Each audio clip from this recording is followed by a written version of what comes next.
गणगौर कथा। एक बार भगवान शंकर पार्वती जी एवं नारद जी के साथ भ्रमण हेतु चल दिए। वे चलते चलते चैत्र शुक्ल तृतीया को एक गांव में पहुंचे।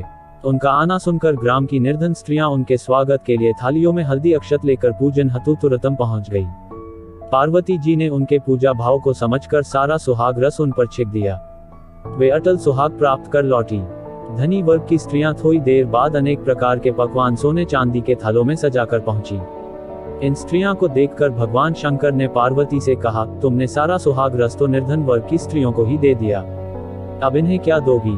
पार्वती जी बोली, प्राणनाथ, उन स्त्रियों को ऊपरी पदार्थों से बना रस दिया गया है, इसलिए उनका रस धोती से रहेगा, परंतु मैं इन धनी वर्ग की स्त्रियों को अपनी अंगुली चीरकर रक्त का सुहाग रस दूंगी, जो मेरे समान सौभाग्यवती हो जाएंगी। जब इन स्त्रियों ने पूजन समाप्त कर लिया तब पार्वती जी ने अपनी अंगुली चीरकर उस रक्त को उनके ऊपर छिक दिया।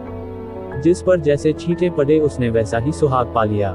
इसके बाद पार्वती जी अपने पति भगवान शंकर से आज्ञा लेकर नदी में स्नान करने चली गई। स्नान करने के पश्चात बालू की शिव जी की मूर्ति बनाकर पूजन किया, भोग लगाया तथा प्रदक्षिणा करके 2 कणों का प्रसाद खाकर मस्तक पर टीका लगाया।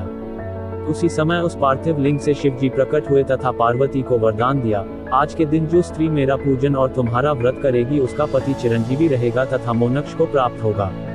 भगवान शिव यह वरदान देकर अंतर्धान हो गए। इतना सब करते करते पार्वती जी को काफी समय लग गया। पार्वती जी नदी के तट से चलकर उस स्थान पर आई जहां पर भगवान शंकर व नारद जी को छोड़कर गई थी। शिव जी ने विलंब से आने का कारण पूछा तो इस पर पार्वती जी बोली, मेरे भाई भावज नदी किनारे मिल गए थे, उन्होंने मुझसे दूध भात खाने तथा ठहरने का आग्रह किया, इसी कारण से आने में देर हो गई। ऐसा जानकर अंतर्यामी भगवान शंकर भी दूध भात खाने का लालच में नदी तट की ओर चल दिए। पार्वती जी ने मौन भाव से भगवान शिव जी का ही ध्यान करके प्रार्थना की, भगवान आप अपनी इस अनन्य दासी की लाज रखिए। प्रार्थना करती हुई पार्वती जी उनके पीछे पीछे चलने लगी। उन्हें दूर नदी तट पर माया का महल दिखाई दिया। वहां महल के अंदर शिव जी के साले तथा सहज ने शिव पार्वती का स्वागत किया। वे 2 दिन वहां रहे। तीसरे दिन पार्वती जी ने शिव जी से चलने के लिए कहा तो भगवान शिव चलने को तैयार न हुए। तब पार्वती जी रुककर अकेली ही चल दी। ऐसी परिस्थिति में भगवान शिव को भी पार्वती के साथ चलना पड़ा। नारद जी भी साथ चल दिए। चलते चलते भगवान शंकर बोले, मैं तुम्हारे मायके में अपनी माला भूल आया। माला लाने के लिए पार्वती जी तैयार हुई तो भगवान ने पार्वती जी को न भेजकर नारद जी को भेजा।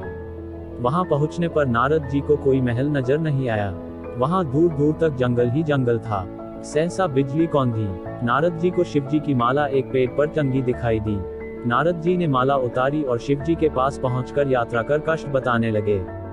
शिव जी हंसकर कहने लगे, ये सब पार्वती की ही लीला है। इस पर पार्वती जी बोली, मैं किस योग्य हूँ, ये सब तो आपकी ही कृपा है। ऐसा जानकर महर्षि नारद जी ने माता पार्वती तथा उनके पतिव्रत प्रभाव से उत्पन्न घटना की मुक्त कंठ से प्रशंसा की।